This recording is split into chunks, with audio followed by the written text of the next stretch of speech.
So I have a lot of advice. Well, first of all, as you can see, this was very student-centered. So as Anthony and Julia showed you in the presentation, they developed their driving questions and sub-questions for their research. So they really guided their research. So this was a kid-invested project.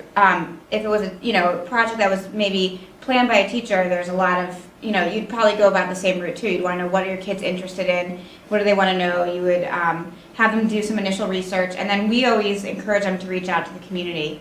And so we just so happened to have established this partnership with the Audubon, but we also had them research who else can we connect with, and they found a scientist at the UVM Rubenstein lab who was able to talk to them about invasives on Lake Champlain, so we can get another perspective beyond just our campus. So the kids reached out to the community. As a teacher, you could certainly reach out, but engaging community members would be the ultimate goal, because then you really have the experts working with the kids. We were lucky enough to work with the Audubon, and they helped us get some of the tools we needed. But you certainly could do this project without those tools. They're not, or just with a GPS. You don't necessarily need the trail camera. And then really allowing the kids to play around with the technology and let them take some ownership for the work.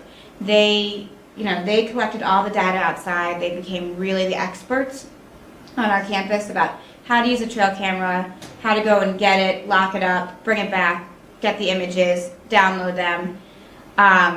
Then create the connection between their images, their information, their research, and the map. So the map has really ended up being our big tool for how to communicate what we found. So this is the area that we studied.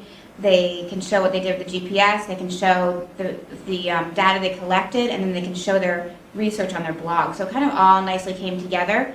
I think, this was a long-term project, and it's going to actually, it was basically a half a year. We really studied our campus. It could be a full year, and we're going to continue on and look at invasives on our campus and do some work around that. But I think engaging community partners is key. So to help you get some experts in the classroom, I think that helps engage the kids on a different level. And then letting the kids drive the questions and the research, because that's going to continue their enthusiasm. And this group had maintained engagement and enthusiasm throughout the whole project. They just were dying to go and get their footage every day and look for tracks and traces, and it was a very engaging hands-on project. I think exploring your own campus is very engaging too, because we don't often get outside when we're in school. So that would be my advice.